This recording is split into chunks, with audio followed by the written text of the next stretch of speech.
From the CUBE studios in Palo Alto and Boston, bringing you data-driven insights from the CUBE and ETR. This is Breaking Analysis with Dave Vellante. In our view, the Intel-NVIDIA pact further accentuates NVIDIA's dominance and represents a final handoff of the baton in the race to the next era of computing.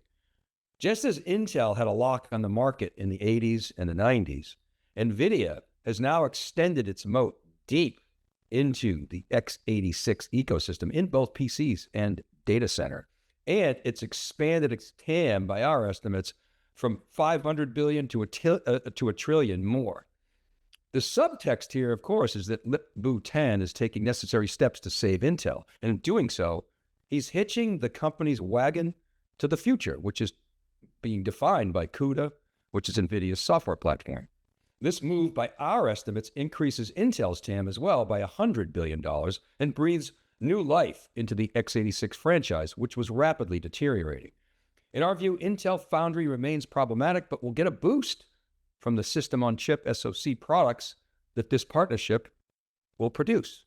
So on balance, we see this as a win for both companies, for the x86 customers, and a further tailwind for AI's momentum. In this breaking analysis, David Floyer and I review the salient deal points. We forecast the economic impact of the deal for both companies in the PC and the data center sectors, and then we break down the strategic implications for Intel, NVIDIA, AMD, ARM, and the broader hyperscalers. And we're going to close with what to watch going forward. With that said, hello, David. Thank you very much. We've been collaborating on Intel for many, many years, and really appreciate your time. I'm looking forward to it. Okay, well, let's look back and what we said back in June. So David and I did a breaking analysis. It was 282. It was 10 breaking analyses ago. Inside Intel's bid to rewire its destiny on June 29th. And in that, David and I collaborated, and he came up with what I thought at the time was a pretty novel thought, that Intel should partner with NVIDIA, basically hitch its wagon to CUDA and develop AI mobile edge devices, and even robotics. We're not going to get into that today, using NVIDIA's standards, talking CUDA here, and opening up its platform and connecting it to this emergent and dominant, really, architecture now. David, it was a great call by you back then. A little different than what we predicted, but really directionally what happened this week. Yep, they took it even further. Yeah, so let's dig into the relevant deal points, and you'll see that here on this slide. I'll just go through it quickly and then ask David for you to add some color. The scope is, it's a joint development. They're building custom Intel x86 CPUs and then supergluing those with NVIDIA GPUs and, of course, CUDA for both data centers and PCs. And so the data center play is going to leverage NVLink and bring x86 to that. And then the PC play is they're going to co-develop system on chips, SoCs, leveraging Intel CPUs and then RTX, going after a market that's 150 million units annually, according to the two companies. It also involves an equity investment by NVIDIA into Intel, so they get stock, and it obviously signals strategic alignment and at least a degree of confidence. By the company's estimates, and we're going to look into this, the annual TAM is around between 25 and 50 billion across data center and PCs. We'll show you that. And then, according to them, they're going to have the best CPU and GPU combination.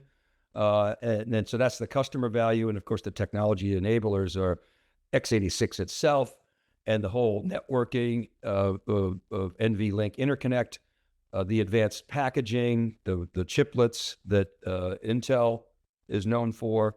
And we're going to get into that as well. But David, your thoughts on this? Obviously what's missing here is any clarity on Foundry. They sort of avoided that, but you sat in on the press conference. What are your thoughts on the key deal points? Well, I think you've covered them very well. It was a very detailed press conference. A lot of detailed questions asked. NVIDIA, Jensen, he really sold how much TSMC is a great foundry. And it's almost certain that they will continue to make the x86 chips together with the GPUs on. They will make them connect them on the TSMC technologies. They really don't have a choice. However, it's very interesting that the Intel are going to make the SoCs, including the GPU chiplets, from NVIDIA, and that's going to increase significantly the potential for units made by the foundry. Yeah, and that's key, right? Because the x86 volume was really what Foundry was relying upon, a captive volume. It really was Foundry's only meaningful customer, only wafer scale customer, certainly.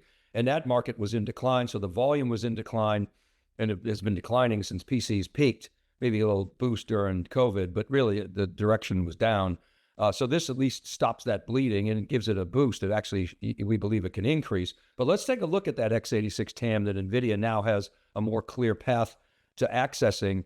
We shared this back 10 breaking analyses ago in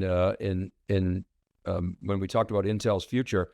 This underscores the massive ascendancy of x86 in both client, which is the blue, and data center, which is the brown. And you can see the rapid ascent in the 80s and 90s, and then the peak in the COVID era, and then the rapid decline. We have that TAM pegged last year at 55 billion. They said 25 to 50 billion. Remember, this is all x86. I believe, David, this includes the total revenue. So correct me if I'm wrong, but it would include Dell and HPE and HP revenue, correct? Yes. Yes. The majority of which went to Intel, by the way. So, and the majority of which is now going to Nvidia. So they were talking, and they're 25 to 50 billion. They're talking about their opportunity, their chip opportunity. So it's roughly maps to this. I would say in 2025 this would probably have been slightly down. So that's probably reasonable. So you had this x86 market in decline that's been under pressure. Intel's been under pressure from AMD and ARM. And so, David, this deal breathes new life into Intel. It gives them a path to CUDA. Intel maybe is the second source now to NVIDIA, taking over the spot that AMD had relative vis-a-vis Intel. But it really opens up a path for NVIDIA to further penetrate Intel's served market, doesn't it? It does. I mean, the key to NVIDIA's success has been its CUDA software platform. And by opening up that platform to x86 and having support for both instruction sets on the new x86 chips and the SoCs, this is really opening up the TAM in a big way. You can see it declining here. We think it's going to significantly increase. All right, let's take a look at the data center opportunity and double click on that. This is a chart we shared back when we wrote a breaking analysis, David and I, on mapping Jensen's world. Remember, Jensen laid out 3 areas for the opportunity for NVIDIA: AI in the cloud, AI in enterprise, and AI in robotics. And this really focuses on the cloud and data center opportunity and the enterprise opportunity. And so, which is encompassed here. So the brown is the traditional workloads, dominated by x86, and the blue is the extreme parallel workloads, which Jensen calls accelerated computing. And it just really underscores the disruption that NVIDIA has created in this market. It's a $1 trillion market by 2031. I think NVIDIA might have it a little earlier than that, but that's us. And that extreme parallel computing, or what Jensen calls accelerated computing, it was single digits, like 8% in 2020, and it's like 85% by the end of the decade by our forecast. NVIDIA has about 25% of that, and we think it'll hold throughout this forecast period. So that'll just give you a sense as to what we think is going to happen to NVIDIA. I mean, it's just awesome. But the key here, David, from a data center standpoint, is this bridges. But the cloud, it's a one-trick pony right now. It's all scalar CapEx. Enterprises aren't, gobbling up GPUs in a big way. There's little bits and pieces here. You hear about JPMC doing stuff and some others, but this gives a bridge with a hybrid x86 CUDA stack so that customers can migrate general purpose workloads and applications into the future. It's really a genius move, isn't it, David? It is. I mean, the biggest issue about the whole migration to this new platform was as all the workloads would have needed to have migrate to this ARM-based platform. And that takes a huge amount of time, and many enterprises would be very reluctant to do that. By eliminating that migration problem, by having GPUs linked with x86 and the x86 chips having both architectures on them, that makes the whole migration issue almost, it doesn't go away, obviously, but it reduces it very, very significantly, and will help both the spend on Nvidia and the spend on Intel. So it's a very good move that they have done, an excellent move that they have done, and really will change the data center market completely. Well, it reminds me of what AWS did with Graviton, which is ARM-based. They did a lot of the work. They provided the tooling so that their partners could much more easily migrate. Apple, similarly, when it switched to ARM, did the work. So NVIDIA and Intel are going to do a lot of the heavy lifting here, and that's going to be an accelerant for those workloads. But, so this market's under transition, as we just showed you, and the numbers tell the story. Here's a look at the most recent quarter from both Intel and NVIDIA, and the numbers, this speaks for themselves. We're seeing the end of Intel's monopoly. NVIDIA has 10x Intel's data center revenue. It's got 4x its overall revenue. Where it lags is in consumer and PCs, and that's now up for grabs for NVIDIA, David.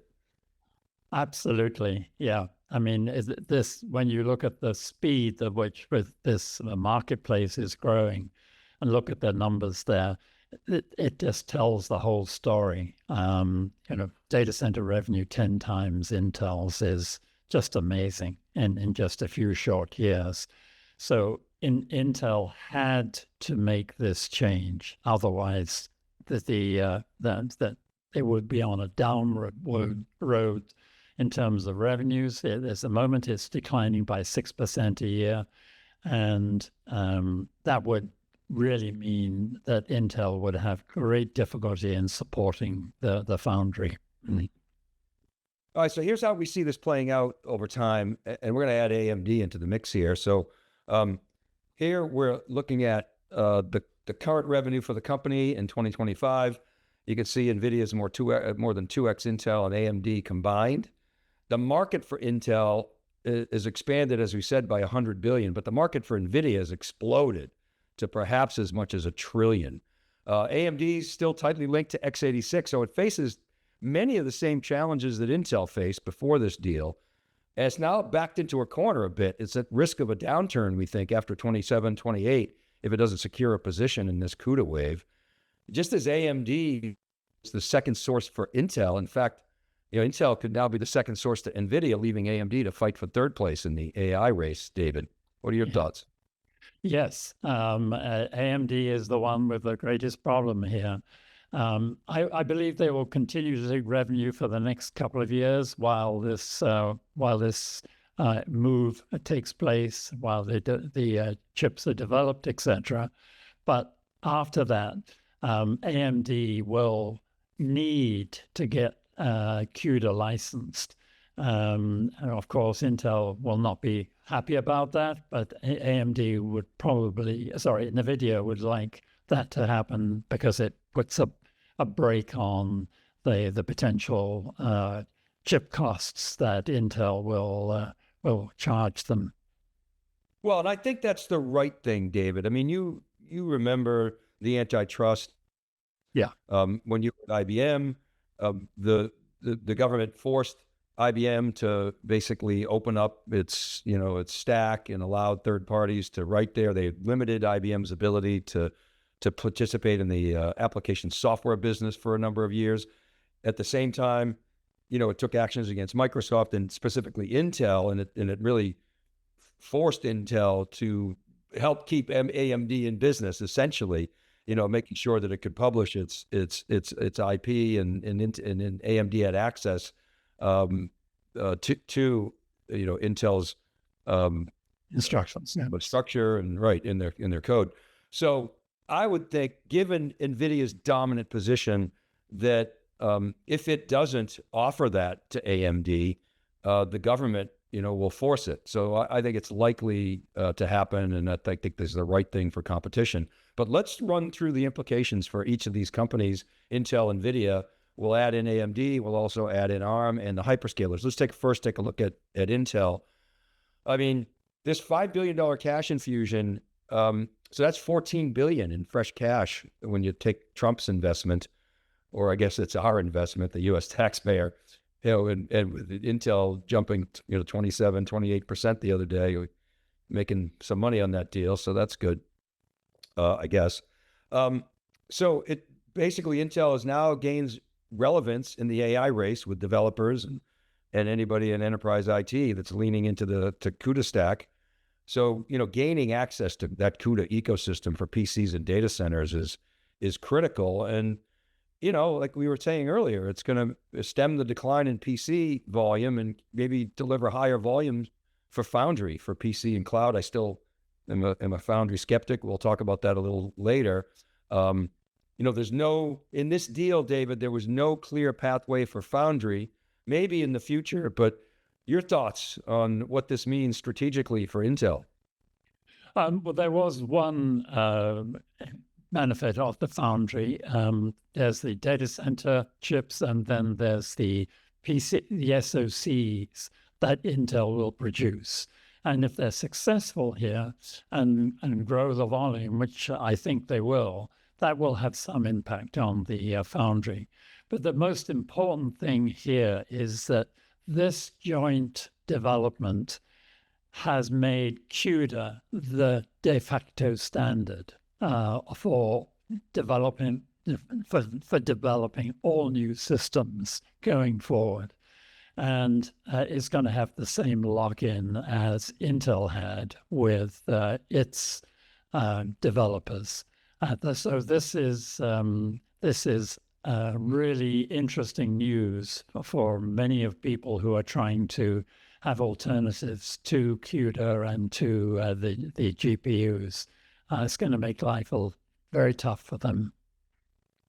Okay, thank you. Let's take a look at NVIDIA next. You can see, I'm laughing. You can see on this slide, I take my bullet slides that David and I do, and I run them through AI. It's like, make this prettier, because I'm so bad with graphics. And you can see it can't spell enterprise or data center. But anyway, nonetheless, I digress. So this expands NVIDIA's CUDA moat beyond GPUs into the enterprise data center, but also AI PCs. I mean, really, as we showed you earlier, it didn't have, a huge business, relatively speaking, in PCs, and this expands that. I mean, it plays in gaming, and it's got some, great products there, but it's not mainstream PCs. This kind of bridges those markets. And specifically, it's a bridge into enterprise AI, which is, slow to adopt AI. It's still trying to figure it out. And so now you've got a bridge with a hybrid x86 CUDA stack. I see that as a very interesting play for NVIDIA, and, all the other, side benefits of diversifying the supply chain, and potentially, yeah, I'd like you to expand on this sort of the cloud chip investments which aren't going to be x86 and CUDA compliant. I don't think the government's going to maybe, force NVIDIA to give the cloud guys access. We'll see. Maybe. And Jensen wants his stack everywhere, so maybe that's the play. But CUDA, we think, is the standard for data center and PC developers, as David just said. It kind of replaces the x86 Microsoft dominance, David, doesn't it? It does, yes. I mean, this can't be emphasized enough. And as soon as I saw the details of it, heard the details, I thought the attempts by, for example, AWS to develop its own platform with its own everything it's going to be very difficult for it to do it unless it's given the ability to make chips which have both. And as you say, that may happen, but it won't happen, I don't think, in the next few years. So I think the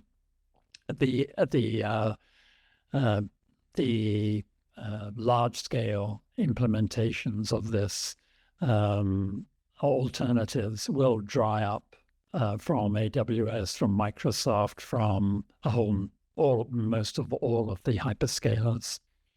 I think in today's markets, they're so large that oftentimes it's not winner take all. Matt Baker's fond of saying it's not a zero-sum game. We've certainly seen that in cloud.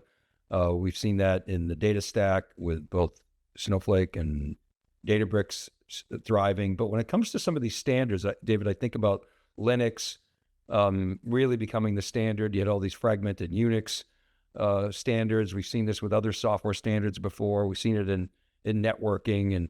And I think it's probably same here, is that CUDA is going to be the standard. There might be little niches elsewhere, but I think that that is going to be the case here. We'll see how the hyperscalers respond. But let's take a look at AMD next. I mean, Lisa Su obviously is she's an exceptional operator, so you don't want to count AMD out. And they're likely going to continue to gain share in PC and data center relative to Intel and x86. They've been executing, and they don't have a foundry that's a albatross or around their neck. But they've got similar challenges to Intel in that they are tightly tied to x86, which has been a challenging market. And now Intel has done a deal with NVIDIA, so they've got a more clear path to CUDA. And so unless AMD gets access to that instruction set, it's going to have some issues. And so NVIDIA most likely is going to do that, as we just discussed. If they don't, they're going to have, we think, difficulty without that CUDA. David, your thoughts on AMD? I agree with what you're saying. They desperately need that. Otherwise, they have a declining market. They'll be just continuing to decline. And I think the other challenge they have is their Instinct line, their data center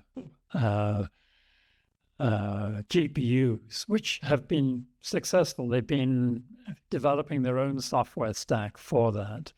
But when this CUDA has opened up for x86, it's really taken away the whole reason that they were being successful, which was on x86 style GPUs. So they were an alternative. But I think that marketplace is going to last for another couple of years maybe, but then it's going to be a very great challenge to continue to invest in Instinct. However, the marketplace, if they get their CUDA access, is growing, and they are very well poised indeed at the moment in the PC and data center with great products, and they continue to be very effective. Great, thank you. Let's take a look at ARM and the cloud guys next. I heard on TV the other day, one of the analysts talking about how ARM could get squeezed by this deal. I was like, what? That doesn't make any sense. NVIDIA is ARM-based. They're going to continue to they're taking share from Intel. They're riding the AI wave. ARM is everywhere. I see this as a boost for ARM. In fact, I didn't see what happened to ARM stock. We saw the other day, Intel stock went up, almost 30%. NVIDIA went up nicely. I didn't see ARM. That, yeah. But frankly, I think NVIDIA is the bigger winner here. So I think the market maybe didn't get Intel wrong, but I think I think NVIDIA has more momentum here than the market understands. Anyway, ARM is going to continue to do well. We think this is a win for ARM. And because NVIDIA develops ARM-based, products, and they're still going to be ahead of x86, the CUDA, x86 CUDA with the ARM-based systems, because you can get the tape out way faster with ARM. And the whole ARM and TSM and the standard, that has changed the industry. And it's lower cost, it's got great functionality, it's mature relative to x86. So we don't see ARM as anything but getting a positive tailwind from this. Cloud providers, there's some questions there as to how they respond to this. There's always been that sort of interesting tension between the cloud guys and NVIDIA. They'll all say they have great relationships, but they're all developing competing products specifically to reduce their reliance on NVIDIA, because they don't want to, look at Dell. Dell has, NVIDIA and Intel for years, for Intel for years has taken most of the margin from Dell and HP and HPE and Supermicro and others. The margin goes to Intel. Same things happen with NVIDIA, and the cloud guys are like, we're the kings, not you. And so they're developing their own chips. So it's going to be interesting to see how much access they get to the instruction set, how that's all going to work. And what it means for the cloud guys. The cloud guys are doing fine. We're not predicting the demise of cloud. It's an interesting wrinkle for them, isn't it, David? Yes, I think the really important thing here is that NVIDIA is going to continue to develop the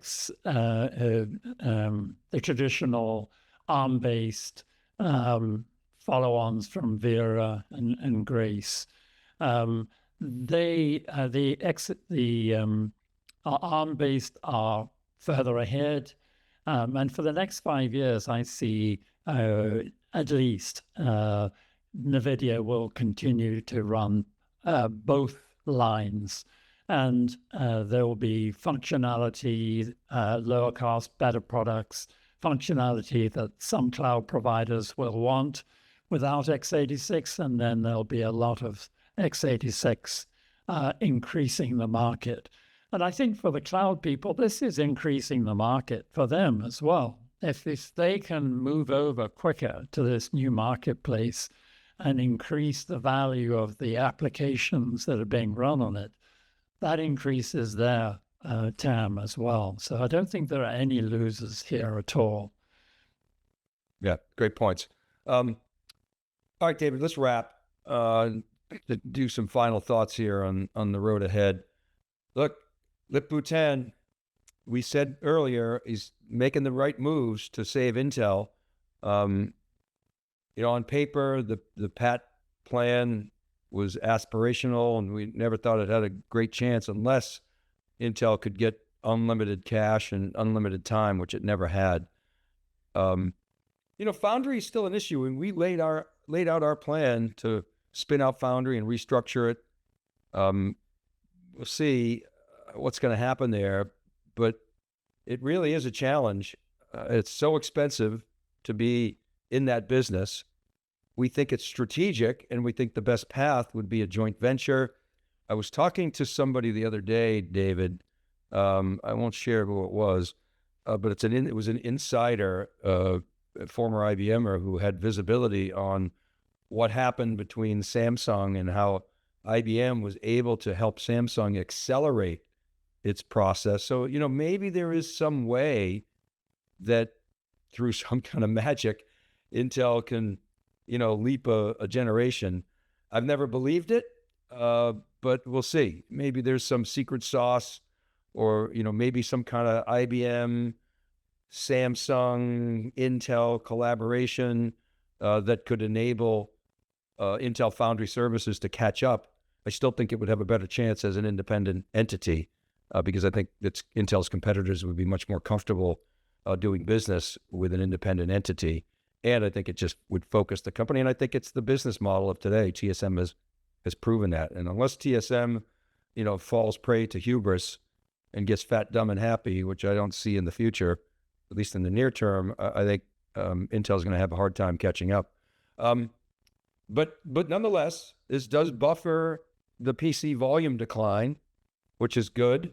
It gives Intel, a path to AI, and we've talked about the CUDA alternatives, and a little boost to Foundry as well. I buy that. I don't think it's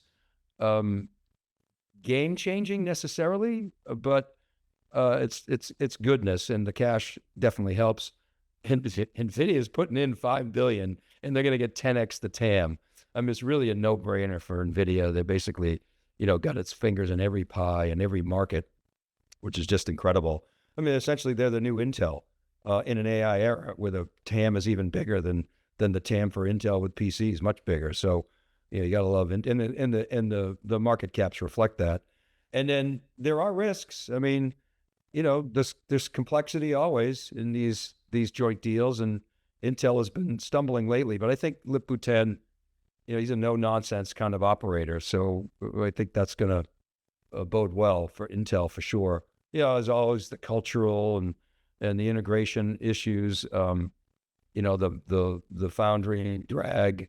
But I think all those risks, David, are exceedingly manageable. I think the probability of success here is quite high. Your thoughts, final thoughts? I agree that they have to deliver on this. They have to put everything behind it, Intel. I would just like to say that this is a most amazingly positive move in this whole marketplace. It's positive for Intel. It's very positive for NVIDIA. And it's positive for AI users, having them have access to CUDA, helping them to develop solutions on a much faster basis than before. So it's a win. It's a win-win-win. It's a win for Intel. It's a win for NVIDIA, and it's a win for the users as well. So I think this is a very, very positive move mainly by NVIDIA. Well, David, as always, great work. Thank you so much for your time and your contribution to the community. Really awesome working with you, as always. All the best. All right, we're going to leave it there for now. Thanks to Alex Meyerson on production and who also manages our podcast, and Ken Schiffman too. Kristen Martin and Cheryl Knight, they help get the word out on social media and in our newsletters. And Rob Hof is our EIC over at siliconangle.com. Remember, all these episodes, they're available as podcasts wherever you listen. Just search Breaking Analysis Podcast. I publish each week on thecuberesearch.com and siliconangle.com. You can DM me at dvellante, email me, david.vellante@siliconangle.com, and comment on our LinkedIn post if you want to get in touch. Check out etr.ai. We didn't use their data today. They don't go deep into semiconductors, but they get the best survey in the enterprise tech business. This is Dave Vellante for theCUBE Research Insights and David Floyer. Thanks for watching, everybody. See you next time on Breaking Analysis.